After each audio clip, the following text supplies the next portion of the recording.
Coming at you with part 2 of the basically rabbit area. We're really making it as nice as we can, folks, and this has taken a lot of time. And this time I decided that I was going to kind of buy the cages that I wanted, and I was going to try and really buy nicer and bigger ones. So I went with the 14 gauge. I went with the baby style, so that way, in case we ever have the little ones, they can't get out the bottom. I went, obviously, with the galvanized coated, and I wanted to put them together myself. That way I knew that they'd be a little stronger and made the way I wanted, because I was going to hang them. You know, you could certainly make these yourself by, buying the material and doing it, but I find most people buy too light a material. They have a hard time cutting the dimensions right. And a lot of times the doors and stuff on them just aren't nice and square. And I wanted things to be equal and sized right. So I got these, and I did some work on them. I did enjoy the way these came. I've worked with several in the industry, and I've not liked them. I'm certainly not a big fan of the wood hutches. I'm sure they make great as maybe a pet bunny hutch. But when you're working with them every day and you're dealing with poop and urine, a lot of times they just become traps for it. And because I was able to do this the way I wanted with the stiffer bottoms and a lot of rings on it, I was really able to make these as strong as I could. And I like that. So you'll see I put extra rings. I didn't go every 4 to 6 inches like most people do. I went about every 2 inches. Obviously, I'd recommend having the tool to do it. I put 60 of these together. That gives me 144 inches of cages. Basically, they're 30 inches deep and 24 inches wide, 18 inches tall. I can put a couple bunnies in them if I need to, easily. And I should be able to get the feces to go through them. I know the urine will go through it. Should be able to land into some, shaving bedding. And I'm going to make those removable trays so that they can just be pulled out, cleaned, and put back in. The bunnies that way will never have to sit on it. I'll put some mats in here, the plastic mats, so that they have space where it's not just on the wire. I also plan on putting in the bunny lodges. A lot of the bunnies like to sit on top of them or go in those. And yes, those can get dirty too, but you can throw away the inside component and replace it. And you can also clean it and so forth. So I built these 3 at a time. So I built 3, then I built 3, and then I put them together. I found that to be the easiest way. And at this point, I've already got the water line in place. So basically, I've got 10 steel chain holders hanging down for this, and then 5 already hanging down and holding the water line that comes with the nipplers on it at the right height, and then the return going back to the water tank. So I basically got like 15 chains hanging from the ceiling in there. But on top of that, I've got 3 more chains hanging about 5 feet away at an angle. So when I grab these cages and I pull it towards me, the current chains holding it will lift it up, and I'll be able to hook those 3 chains in it, and then I can get to that back water system and make adjustments that I like. I made sure to do this so that I could get in there and work with it if anything ever happens, like a heater die and everything freeze up. I would get notification of that on my phone that the temperature is dropping. I'd certainly try to do my best to prevent that from happening by going out and trying to get, the pump to work or the heater to work or whatever component died. And FYI, the only way you can fix those in the spur of the moment like that is to have a backup pump and have a backup heater.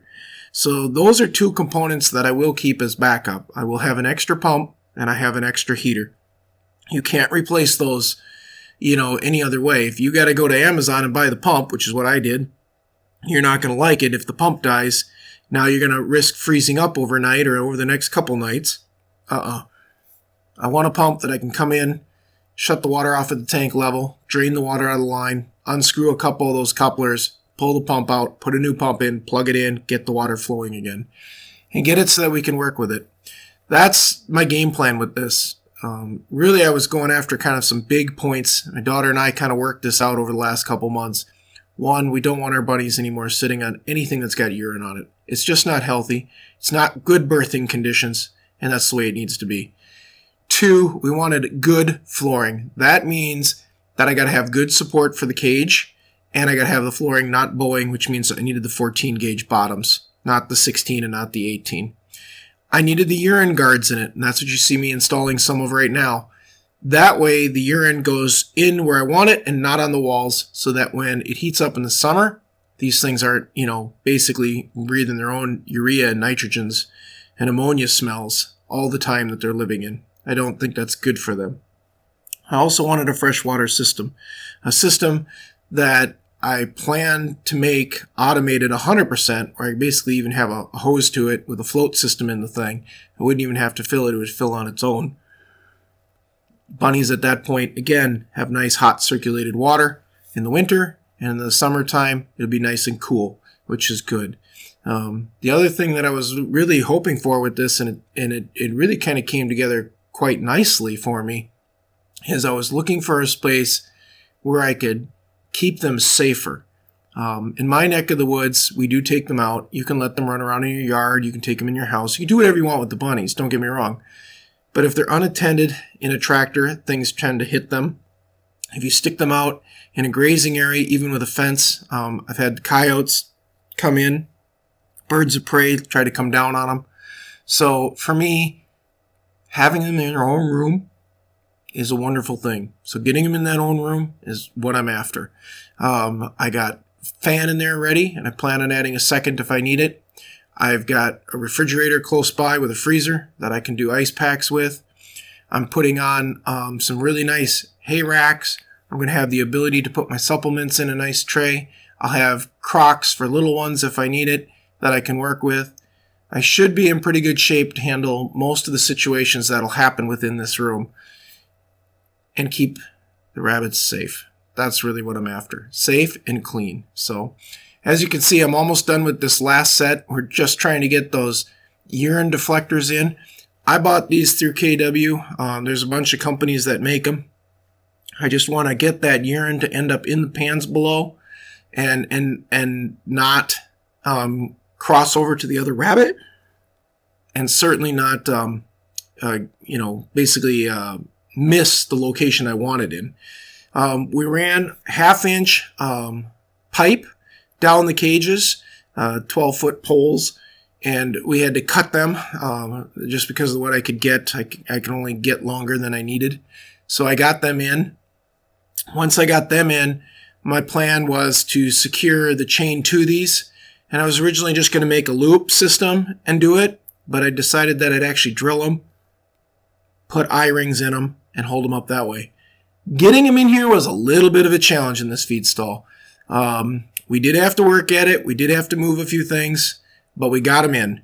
Then we were able to drill some holes in these pipes. And again, a little bit of math, a lot of measuring, not once, not twice, but 3 times. Drill the holes in, get the bolts on, and get them where we want them. Once we got that done, it was just a matter of getting the lift made. Now, it's not lifted here at this point. It's actually sitting on a whole bunch of garbage pails. I did that so I could get really close to the height that I wanted, and I already kind of designed that when I was doing it. We want these high enough so that kids can work with them, get their rabbits out, get them ready for breeding and showing and all the stuff that they need to do, and yet not so low that we're crawling on our hands and knees.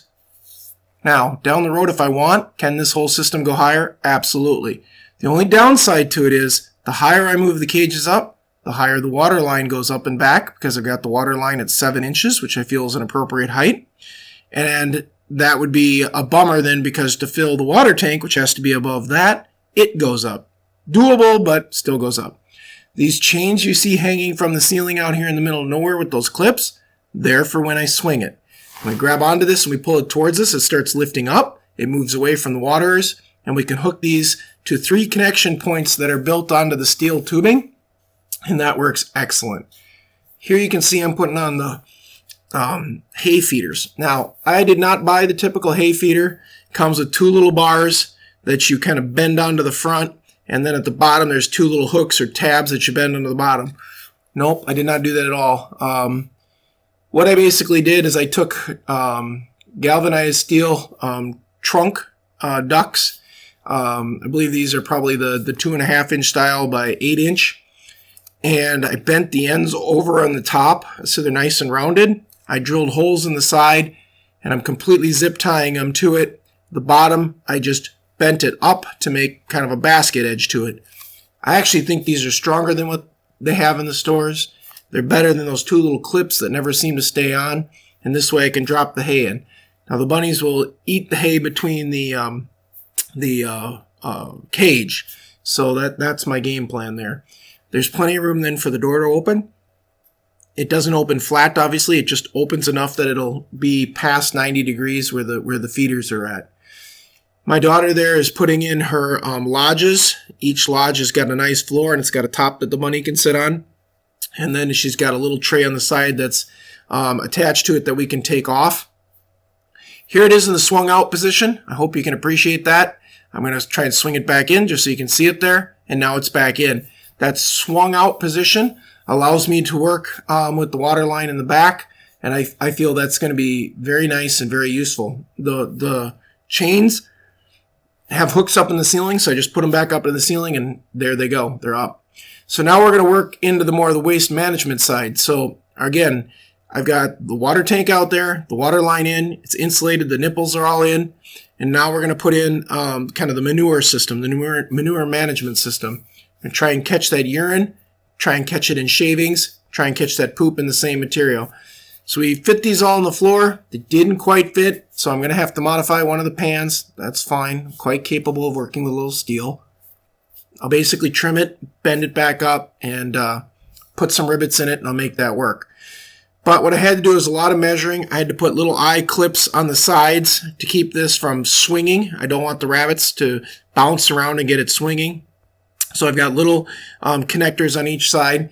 And then basically we were able to move the pans and start doing some, calculations on the calculator and figure out how to put a structure in here. And what I decided to go with is we decided to go with 2x4s on the sides that hold the structure up.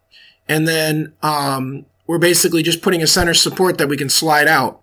So what's going to happen here is we're going to drill two 2x4s and mount those with big plated screws to the sidewalls, and then 12-foot 2x4s down the middle to support the pans.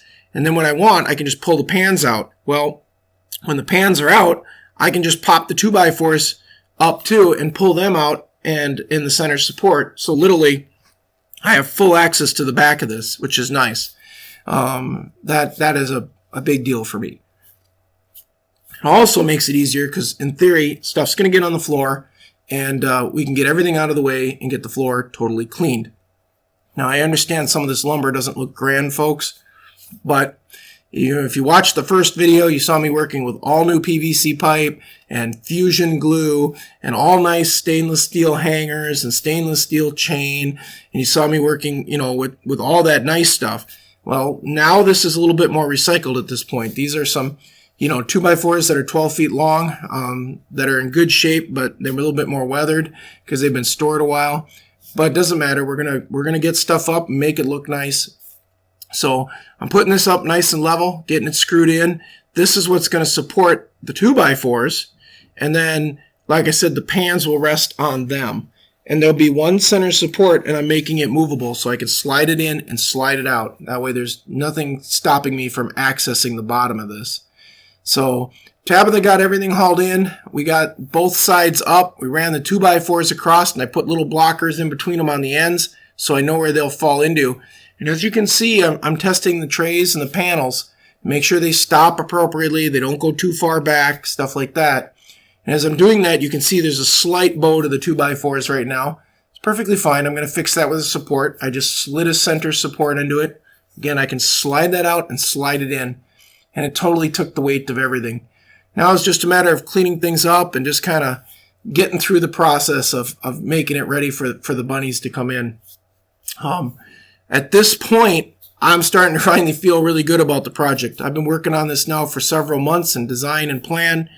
It's taken us literally, like I told you, 30 to 40 hours to do this. And that's a lot of work. Now, my daughter wants a shelf, so when she takes out a bunny, she can put it over on a shelf and sometimes look at it. I totally understand. But there's not a lot of space in this room to play with. So we decided we'd go by the fan area, and I'll mount a carpeted rack. These racks you can buy on Amazon, you can buy them at KW, you can buy them at All Things Bunny, you can buy them at Pointer Hills. You can buy them anywhere, but they're really nice. They're meant to hang on the cages, folks. But the problem is with me is I got a lot of stuff already on the cages, and it gets in the way of the door and everybody working. So I'm just going to mount it to the wall with a couple screws and get it so that it's nice. So it took a little bit of work to kind of level it up and get it where I wanted. But that's just a nice rack for her to just walk over and set a bunny on. Now, she has a grooming box. She has a table and stand. She has all that stuff. But you don't always want that when you're in the working space. Sometimes you just want to pull a bunny out, set it there, look at it, do some work, or even for that matter, set it there, have somebody stand by it and clean out the cage or do something different. I would rather them have a nice spot for it than set it on a floor and risk they get into something. So that's why I'm putting one of these in. As far as lights, I do have the stall light on right now, and that's what you're seeing. So we have ample light.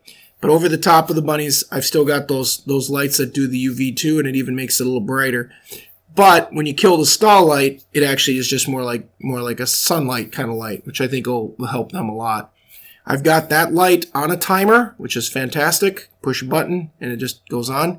And now here I'm just kind of showing you the system is how it looks. Let's see if I can open up a cage door here, and I'll see if I can show you inside where the water is looked too and how I protected them. So the cage doors work great. It's a nice Hayfeeder there on top. Turned out really nice. I've got my shelf there, a little piece of carpet on it. I got my hooks to keep it from swinging. They just simply pop on and off. And they've got tensioner on them so you can adjust them. Again, horse blanket on top of the water tank. And I've got everything plumbed. I don't have it plugged in yet. Neither the pump nor the thing is plugged in. I know I need to do that and get water running, but the rabbits aren't in it yet. So I've got it all covered up there, which is good. The heater's in it. The Wi-Fi system with the temp probe is in it to notify me. So I'm getting really close. I've got to bring some shavings in, fill the pans, just do some small husbandry work with my daughter, and we'll pretty much be ready for rabbits in this room very, very soon. I'm going to see if I can get the camera in here. My camera's a little bulky, but I'm going to try to get it to the back so you can see what I did to the back. I put a mesh on the back side of the cage to make the holes even smaller, to stop the bunnies from reaching the foam. The foam is about, 3/4 of an inch away from the caging. The caging is that, stronger caging on the floor, and then the baby stuff in the back. And I'll see if I can shoot you over the top. See how it's insulated? I put that foam piping over it to the best of my ability. I've got those hangers there in the middle holding the bottom row up, and then I got the hangers on the top holding the whole structure up. And it looks really good. I think that little bit of space between the back cage and the water is really going to help. I think that having the pans completely underneath here and the deflectors is going to help to keep the urine in the pans. And again, I'm not running these pans empty. I'm going to run them with shavings. That way they're a lot easier to clean and we can keep any odors down. These are the 2x4s that are underneath with the support, which is great. And like I said, I had put blockers in between, so there's no way I can mess up the 2x4s. Each one is numbered. I know exactly where they go. And like I said, it's all set. I got about a hand's worth of distance here between them, so we can work with getting these out and cleaning them nicely. It should work out really nice. My daughter's got her pet lodges in with their little feeders. At this point, we're going to be ready to start trialing some water on these nipples and make sure that the system really does do what we want it to do. Make sure that it works well for these little bunnies. So I'm real appreciative, folks, for you guys watching this. I understand it was in 2 parts. I understand a lot of it was sped up under high speed, but I'm pretty sure you didn't really want to watch me do 30 hours to 40 hours of labor with my daughter on setting this all up. So this is how we made our rabbits, basically a little motel within our barn with the lighting and the fans, the caging, the manure management system, the hay racks, and the automatic water system that's heated. Appreciate your liking, folks. Take on a project like this. It's a little difficult, I get it, but it's well worth it. Thanks for watching.